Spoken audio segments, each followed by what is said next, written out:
The Big Footy Port Adelaide podcast is proudly sponsored by New Vision. My team, Conda, power. I love the power. I love the power. Hey everyone, I'm Macca19 and this is the Big Footy Port Adelaide podcast coming to you live on Port Fan Radio. Joining me this afternoon is Fishing Rick. How are you, mate? Buddy, how you going, mate? Good, buddy, good. A little bit later than usual, but we're finally getting it done. Yeah, I'm a bit sad, actually. Why is that? Well, it's our first non-live one for a while, too. It is. This is very true. Very true. That means I can fucking swear and it doesn't matter because you'll just delete it out. Well, I'd prefer you not to because the less editing, the better. Thanks very much. All right, I'll behave. All right. I'm at a course today, so we might get the random person walk past or ask me a question or something like that. So what the hell are you doing? And why are you talking about football? But that's all good. And what about you? Are you still depressed after last week, or you've moved on? Moved on, yeah. I'm not going to see many games live this year, I don't think. So I'm going to have the opportunity to sort of deal with the result before I actually get to watch it, which for me is probably a better thing. But yeah, we'll see how we go. Right.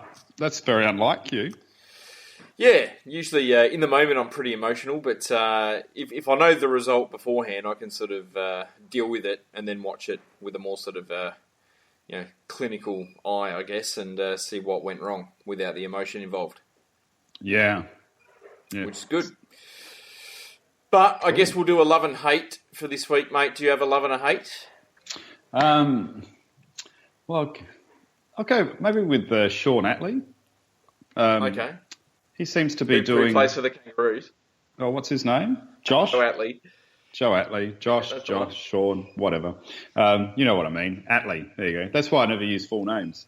Atlee, he seems to be making good progress for us. He seems to be good inside the pack situation, which is what we recruited him for, as an inside midfielder, and he seems to be getting a fair bit of ball. And I know people are talking about SPP and being quite happy with where he's going. I think he's getting a lot less ball than what Short is, so it's good for us going forward.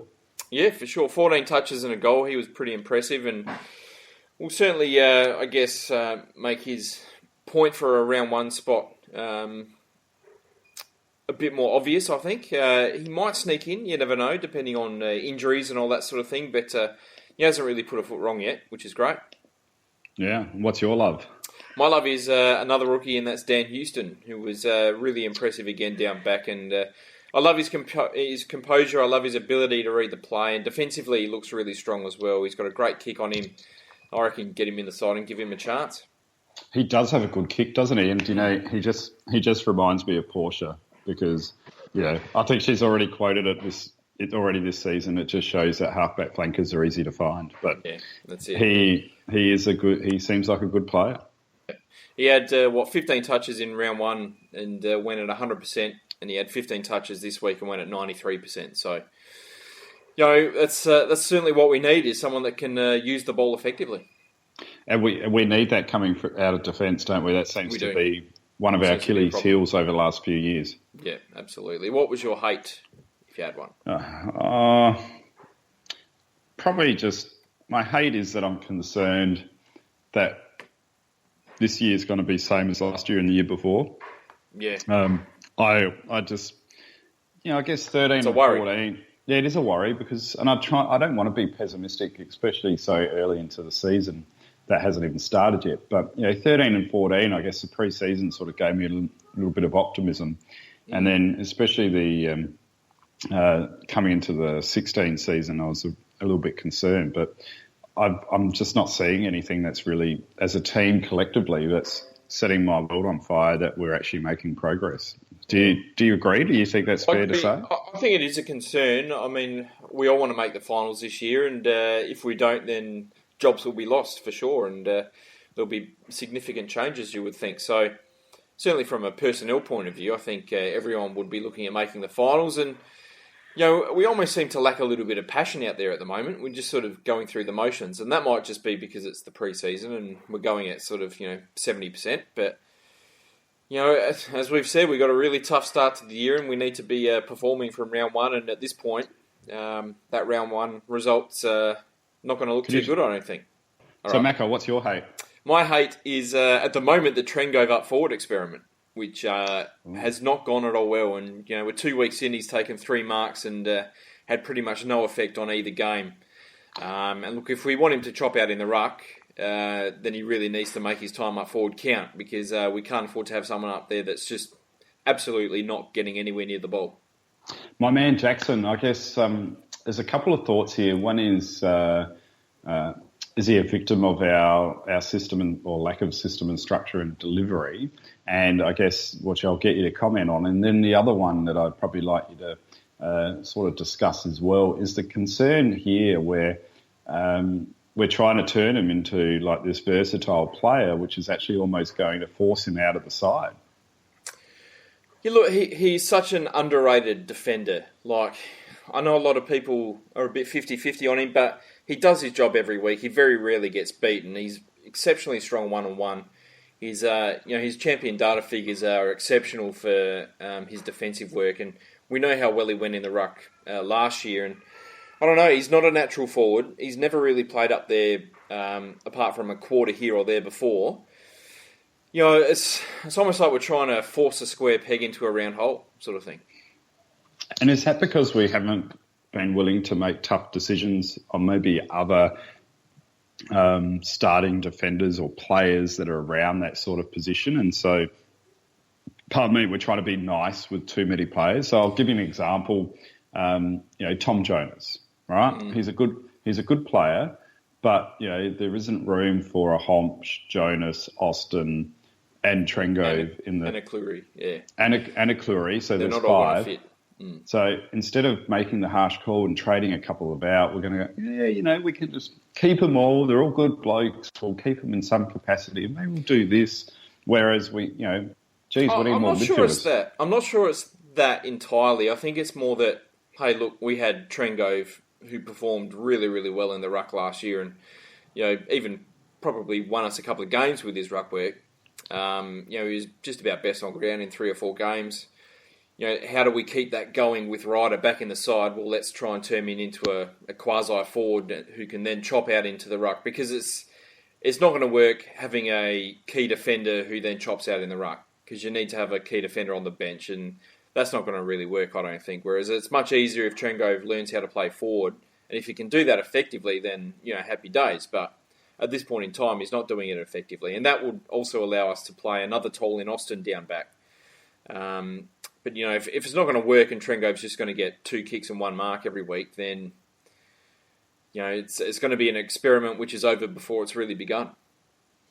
And is that maybe potentially detrimental to his career at Port Adelaide? I don't think so. I don't think it's detrimental to his career. I just think they'll scrap it and he'll end up back at centre half back, to be honest. But they'll work something out if it doesn't work up forward.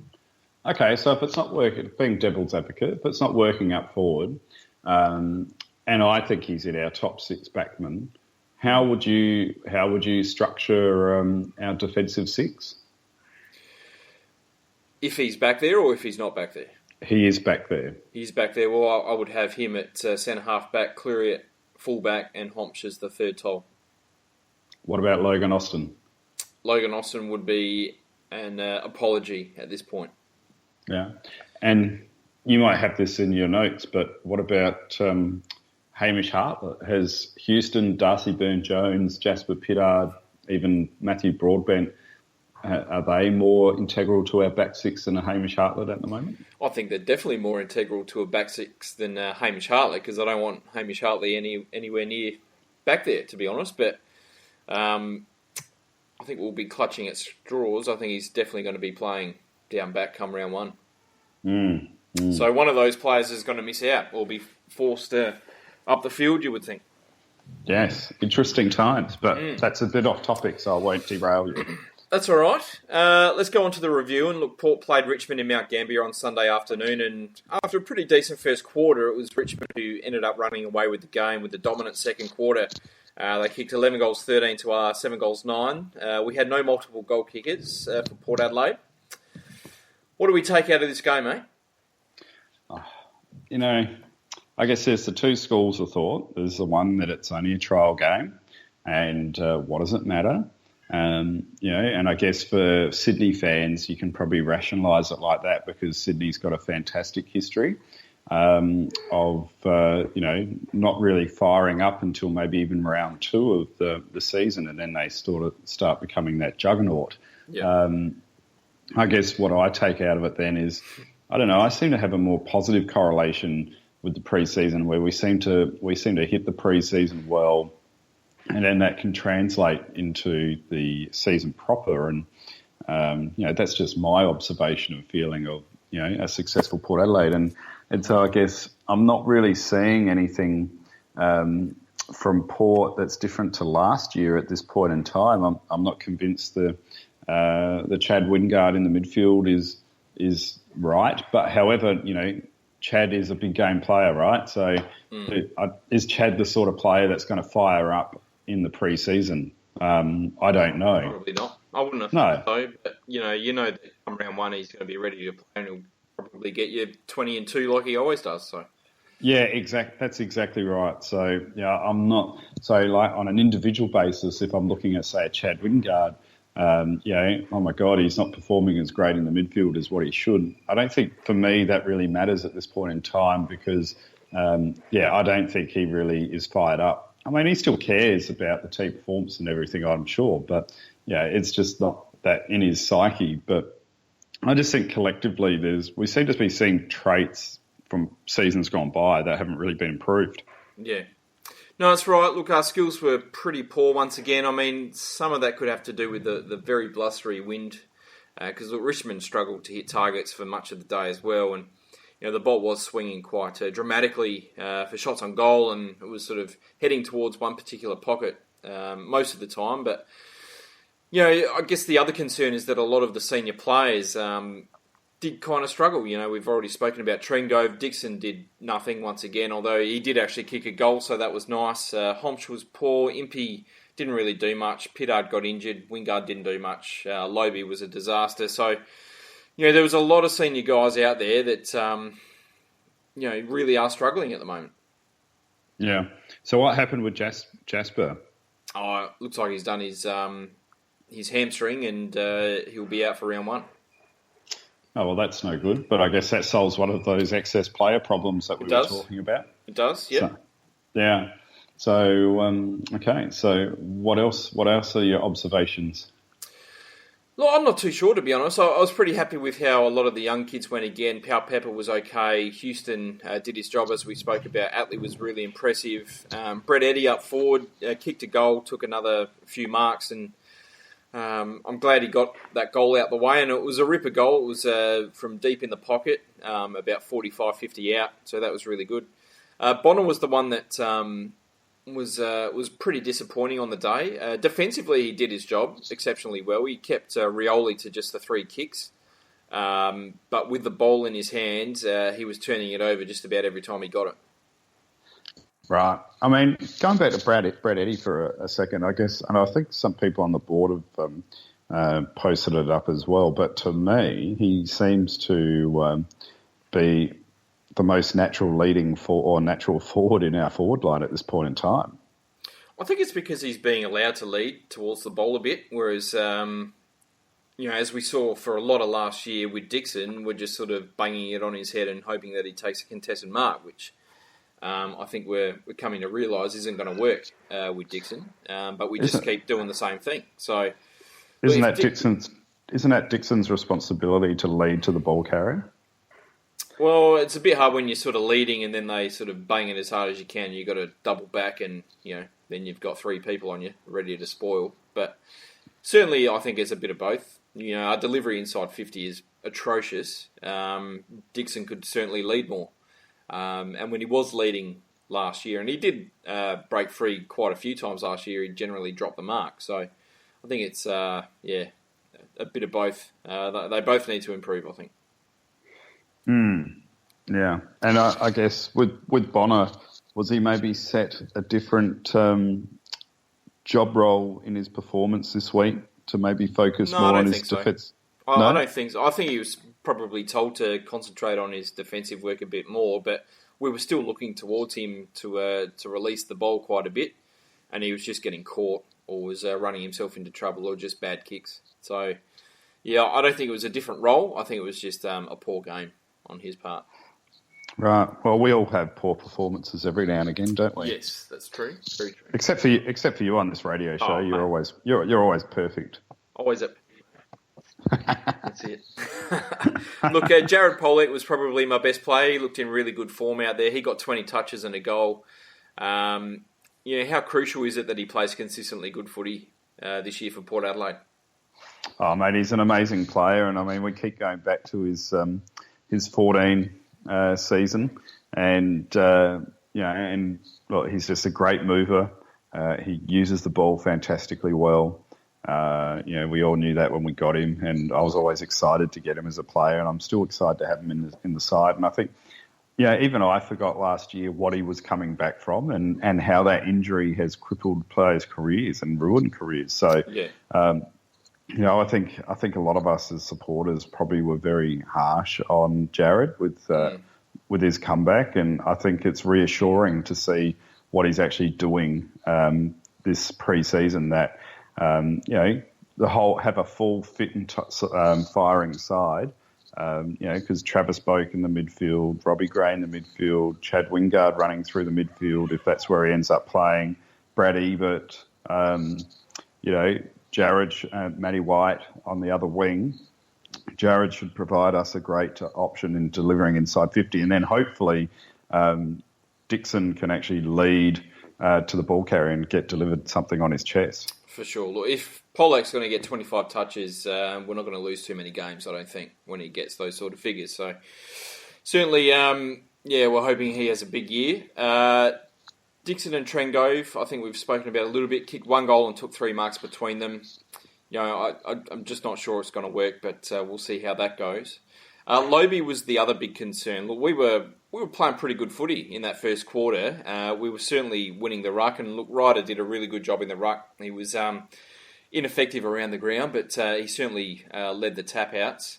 But as soon as Lobie went into the ruck in the second quarter, we got absolutely hammered. Like, Richmond just walked the ball out of the middle time and time and time again, and that was pretty much the catalyst for their victory.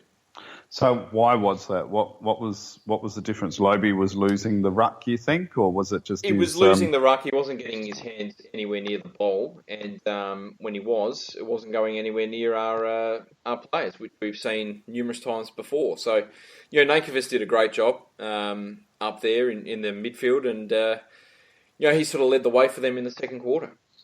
So is it almost at the point in time now where we just have to rule a line through Lobie and go, you know what, if we're paying him $500,000 a year, so be it, but he just has to hang in the reserves?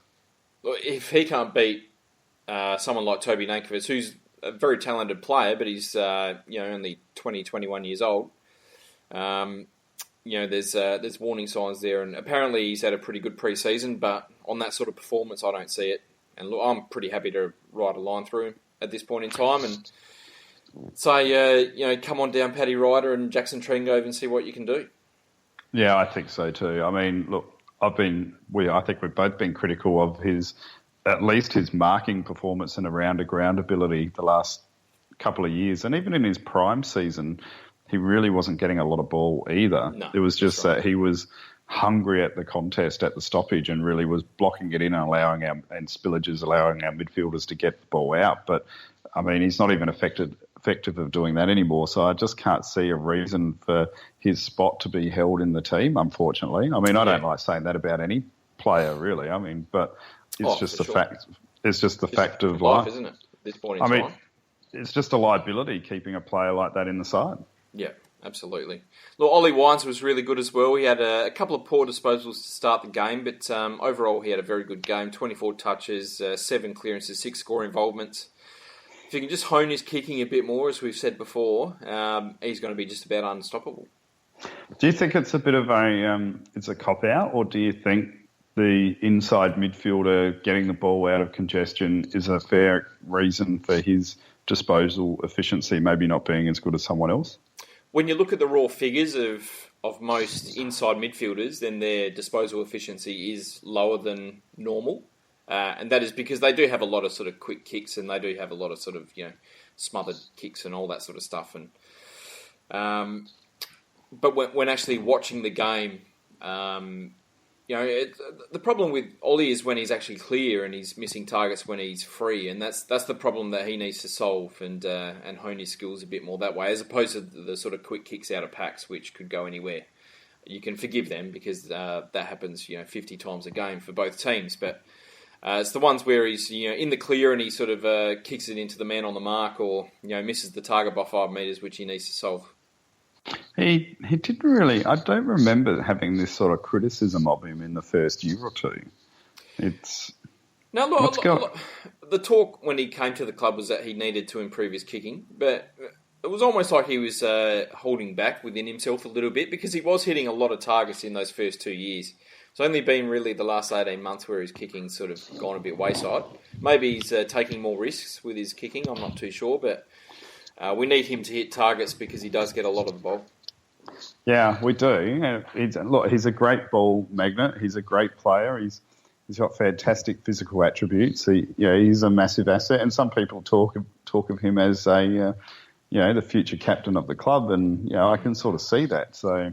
Yeah, but at the same, a bit like Matt Lobey, but not as extreme. We can't have players with those basic fundamental aspects of the game not being executed properly, because we can't expect to be in a final side if that's the case.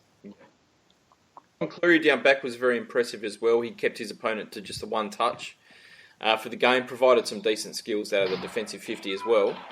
Is this his year to shine and make a name for himself now?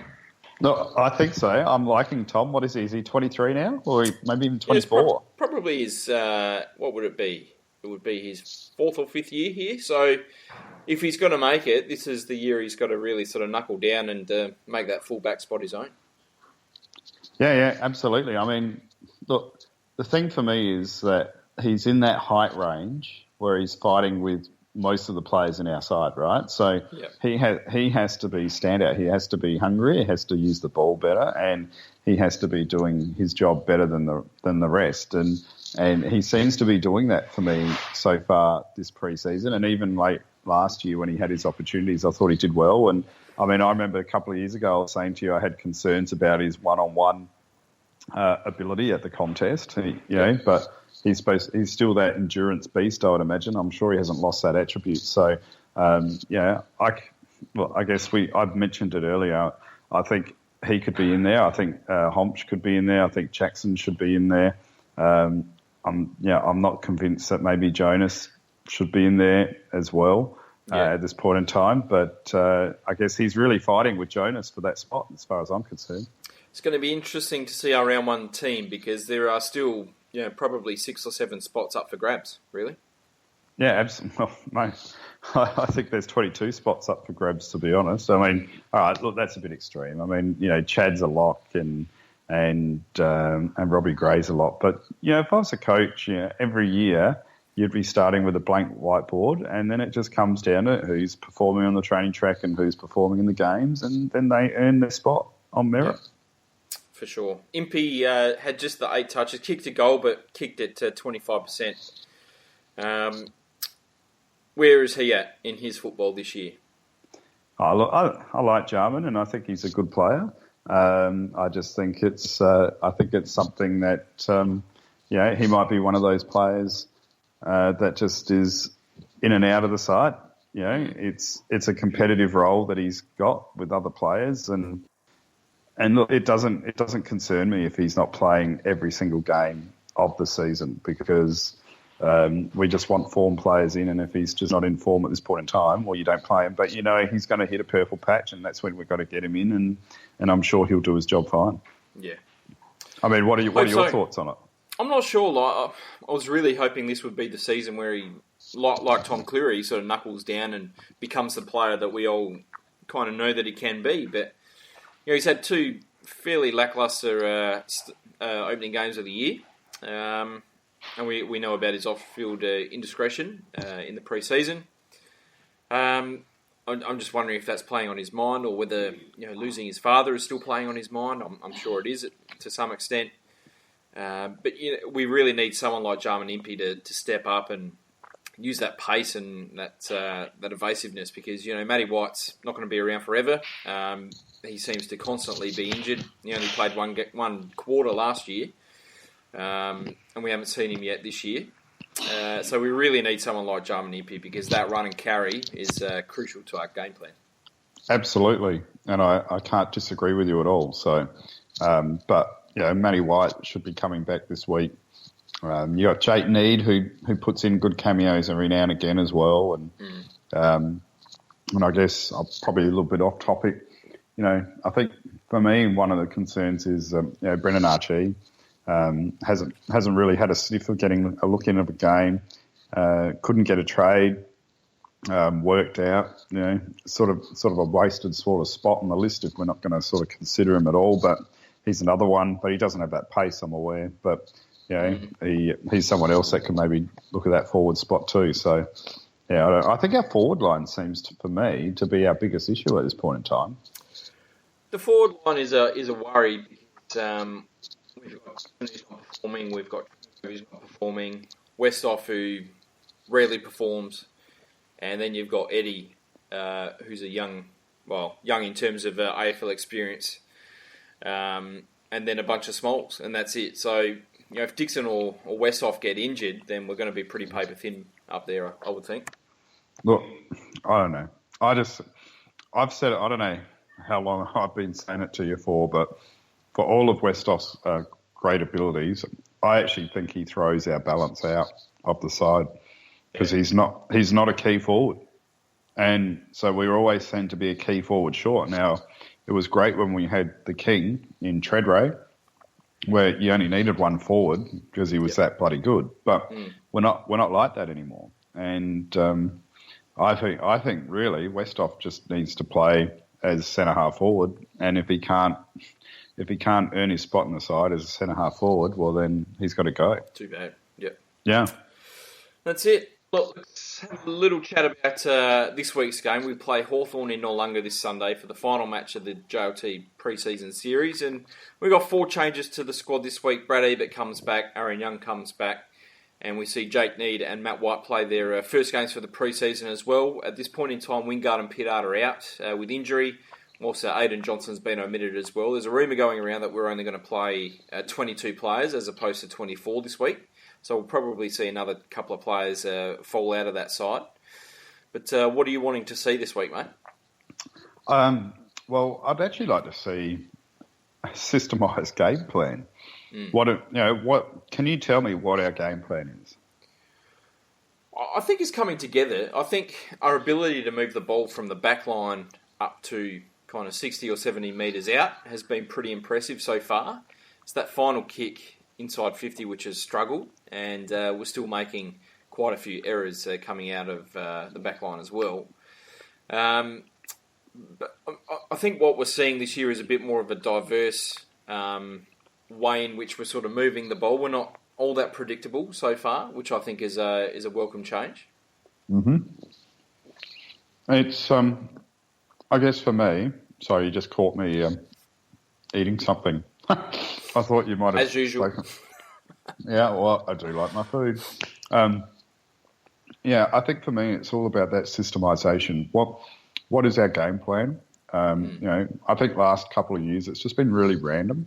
So, are we going to hug the boundary line, or are we going to have a more permanent zone forward and back that sort of rolls with the play?